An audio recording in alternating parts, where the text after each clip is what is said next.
हे guys WhatsApp Baahubali trick में आप सबका बहुत बहुत स्वागत है। गाइस सबसे पहले आप सब लोगों को इंडिपेंडेंस डे की बहुत सारी बधाई, स्वतंत्रता दिवस की खूब सारी बधाई, ढेर सारी बधाई।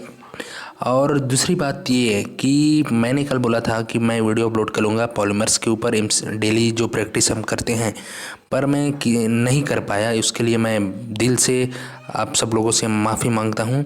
लेकिन आज उस वीडियो को हम अपलोड करने वाले हैं, प्रैक्टिस करने वाले हैं। तो चलिए स्टार्ट करते हैं। पहला क्वेश्चन है, खाना बनाने के बर्तन में कौन सा पदार्थ यदि मिला दिया जाए तो नॉन स्टिक बर्तन में परिवर्तित हो जाएगा।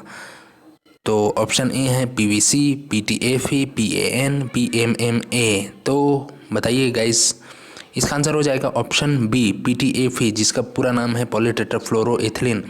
अगर इस पॉलीटेट्राफ्लोरोएथिलीन, जिसको हम टेफ्लॉन भी बोलते हैं, उसकी कोटिंग किसी बर्तन में कर दिया जाए तो बर्तन नॉन स्टिकी हो जाएगा। अगर आप उसमें खाना पकाओगे, रोटी बनाओगे, जो भी बनाओगे, तो बर्तन में जो है वो मटेरियल जो है वो चिपकेगा नहीं, है ना, चिपकने वाला नहीं है। तो ये हो जाएगा, जैसे कि ये देख लीजिए, नॉन स्टिक बर्तन, पैन जिसको बोलते हैं। ये वाला पैन नहीं है ना, इसका नाम ही है तवा बोलते हैं जिसको, ठीक। CF2 डबल बॉन्ड CF2 किस बहुलक की एकलक इकाई है, ठीक है। तो CF2 डबल बॉन्ड CF2 किसकी एकलक इकाई है या मोनोमर है? Teflon, glyptal, nylon 6, Buna S. तो इसका आंसर है ऑप्शन ए टेफ्लॉन, है ना। और ये क्या है, इसको बोलते हैं टेट्राफ्लोरोएथिलीन, क्योंकि 4 फ्लोरीन है तो टेट्रा, 2 कार्बन है तो 2 कार्बन है तो एथेन, लेकिन डबल बॉन्ड है तो एथीन। तो इस प्रकार से टेट्राफ्लोरोएथीन या एथिलीन हो जाएगा। और यही टेट्राफ्लोरोएथिलीन जो मोनोमर है, बहुत सारे जुड़ जाएंगे तो पॉलीटेट्राफ्लोरोएथिलीन बनाएंगे, पीटीएफई, और इसी को बोलते हैं टेफ्लॉन। तो ऑप्शन ए, ठीक। अगला देखते हैं, जिगलर विधि में पॉलीथीन बनाने में प्रयुक्त उत्प्रेरक होता है टाइटेनियम टेट्राक्लोराइड तथा ट्राइफेनिल फेनिल एल्यूमिनियम, टाइटेनियम टेट्राक्लोराइड तथा ट्राईएथिल एल्यूमिनियम, टाइटेनियम डाइऑक्साइड, टाइटेनियम आइसोप्रोपॉक्साइड। तो इसका आंसर है ऑप्शन बी टाइटेनियम टेट्राक्लोराइड और ट्राईएथिल एल्यूमिनियम। जैसे कि यहाँ पर फॉर्मूला देखिए, यही फॉर्मूला क्या है, ये है जिगलर नाटा उत्प्रेरक, जिसमें टाइटेनियम है, 4 कार्बन है तो टेट्राक्लोराइड, ये एथिल है ना, और 3 कार्बन है तो ट्राईएथिल, और फिर एल्यूमिनियम, ठीक है। टाइटेनियम टेट्राक्लोराइड तथा ट्राईएथिल एल्यूमिनियम, इसी को जिगलर नाटा उत्प्रेरक बोलते हैं और इसका उपयोग पॉलीथीन बनाने में किया जाता है ना। अगला क्वेश्चन देखते हैं, निम्न में से कौन सा बहुलक पूर्णतः फ्लोरीनीकृत होता है? तो पीवीसी, पीटीएफई, पीएएन, थायोकोल। तो गाइस इसका आंसर है ऑप्शन बी पीटीएफई, जिसको बोलते हैं पॉलीटेट्राफ्लोरोएथिलीन, है ना। इसका ये जो फॉर्मूला आप देख रहे हैं CF2 डबल बॉन्ड CF2, इसको बोलते हैं टेट्राफ्लोरोएथिलीन। और जब इसके बहुत सारे एकलक को बहुलीकरण किया जाता है तो बनता है पॉलीटेट्राफ्लोरोएथिलीन, जो कि क्या होता है, पूर्णतः फ्लोरीनीकृत होता है, ठीक है। मतलब फ्लोरीन से बने यौगिक होता है। इनमें से कौन सा, अगला क्वेश्चन देखते हैं, निम्न में से कौन सा संघनन बहुलक का उदाहरण है? Nylon 6, polyvinyl chloride, polystyrene, Teflon. तो इसका आंसर होगा ऑप्शन ए नायलॉन 6, ठीक है। ये संघनन बहुलक का उदाहरण है।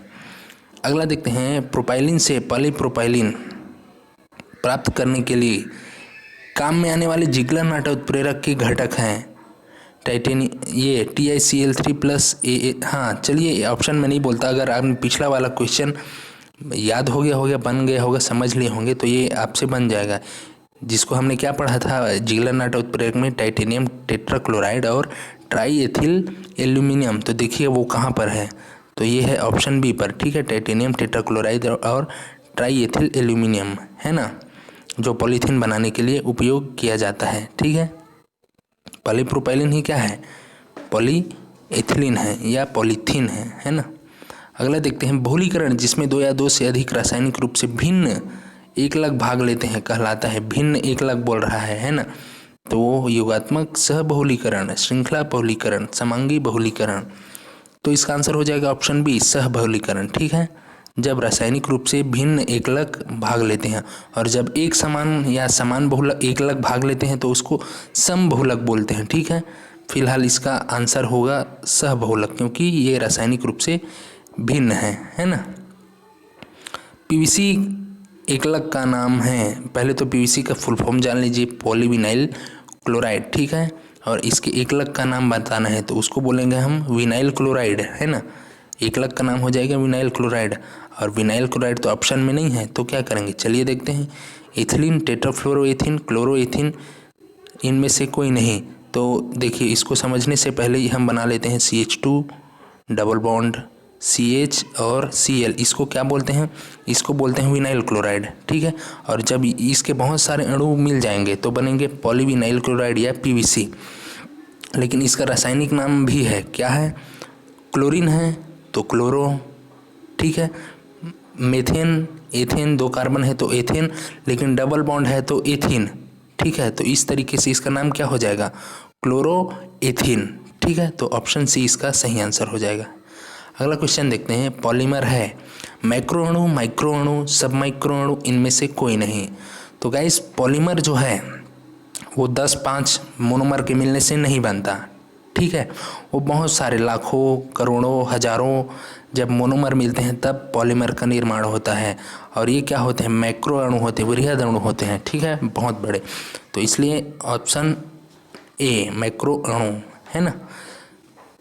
अगला क्वेश्चन देखते हैं। पीवीसी निम्नलिखित में से किसका बहुलक है, CH2 डबल, अच्छा हाँ, तो पिछला वाला क्वेश्चन आपने स्ट्रक्चर समझ लिए होंगे, CH2 double bond CH Cl, तो ये क्वेश्चन भी बन जाएगा, आंसर इसका हो जाएगा option B CH2 double bond CH Cl, है ना। फिर आते हैं नेक्स्ट क्वेश्चन। पॉलीथीन एक योगात्मक बहुलक है, किसका, इथिलीन का, एथेन का, मीथेन का, एसिटिलीन का। तो गाइज इसका आंसर है ऑप्शन ए एथिलीन का, ठीक है। क्योंकि पॉलीथीन का को और क्या बोलते हैं, पॉलीएथिलीन भी बोलते हैं। और जब बहुत सारे एथिलीन जब जुड़ जाएगा तो पॉलीएथिलीन बनाएगा या पॉलीथीन बनाएगा, ठीक है। तो इसलिए ऑप्शन ए एथिलीन का। अगला देखते हैं। प्राकृतिक रबर मूलतः एक बहुलक है। देखिए ये क्वेश्चन जो है प्राकृतिक नेचुरल पॉलीमर से आ गया, जो कि हमारे सिलेबस में नहीं है, पर एक क्वेश्चन मैंने डाल दिया है आपको समझ या आपकी जानकारी के लिए, है ना। नियोप्रीन का, आइसोप्रीन का, क्लोरोप्रीन का या ब्यूटाडाइन का। तो इसका आंसर है ऑप्शन बी आइसोप्रीन का, प्राकृतिक रबर, है ना। उसके बाद है टेफ्लॉन किसका बहुलक है। तो टेफ्लॉन को क्या बोलते हैं, PTFE भी बोलते हैं, है ना। पॉलीटेट्राफ्लोरोएथिलीन, तो हो ना हो ये TFE टेट्राफ्लोरोएथिलीन का बहुलक होगा, ठीक है। तो इसलिए ऑप्शन डी, जैसे PVC में हमने देखा था PVC पॉलीविनाइल क्लोराइड, तो हो ना हो ये भी किसका बहुलक होगा, विनाइल क्लोराइड का बहुलक होगा। और विनाइल क्लोराइड को और किस नाम से जाना जाता है, क्लोरोएथीन के नाम से जाना जाता है, ठीक है। अगला देखते हैं। बहुलकों के आणविक द्रव्यमान होते हैं कम, बहुत, अधिक, अधिक, नगण्य। तो मैंने बताया था कि मोनोमर्स जब जुड़ते हैं तो पॉलीमर्स का निर्माण होता है, और मोनोमर 10-5 मोनोमर के जुड़ने से पॉलीमर नहीं बनेगा, बहुत सारे मोनोमर जुड़ेगा, एकलक जुड़ेगा, तब पॉलीमर्स या बहुलक का निर्माण होगा। और जब बहुत सारे जुड़ेंगे तो आणविक द्रव्यमान भी बढ़ेगा, सिंपल सी बात है, ऑप्शन बी बहुत अधिक होगा, है ना। निम्नलिखित में से कौन ताप दृढ़ बहुलक थर्मोसेटिंग पॉलीमर है, पॉलीथीन, PVC, नियोप्रीन, बेकेलाइट। तो गाइज इसका आंसर है ऑप्शन डी बेकेलाइट, ठीक है। बेकेलाइट जो है थर्मोसेटिंग पॉलीमर है, बाकी ये सब थर्मोप्लास्टिक है ना। अगला देखते हैं। एकलकों को बहुलकों में परिवर्तित किया जाता है, एकलकों के जल अपघटन द्वारा, एकलकों के मध्य संघनन अभिक्रिया द्वारा, एकलकों के प्रोटॉनीकरण द्वारा, उपरोक्त में से कोई नहीं। तो इसका आंसर है ऑप्शन बी संघनन अभिक्रिया द्वारा, ठीक है। संघनन अभिक्रिया द्वारा जब एकलकों को संघनन कराया जाता है, कंडेंसेशन रिएक्शन होता है, तो क्या होता है, पॉलीमर का निर्माण होता है। बहुलक बनाने की बहुत सारी विधियां हैं, जिनमें से एक विधि ये भी है, ठीक है। तो हाँ गाइस वीडियो इतना ही है, अगर अच्छा लगा होगा तो लाइक कीजिएगा, ठीक है। मिलते हैं नेक्स्ट वीडियो में, थैंक यू।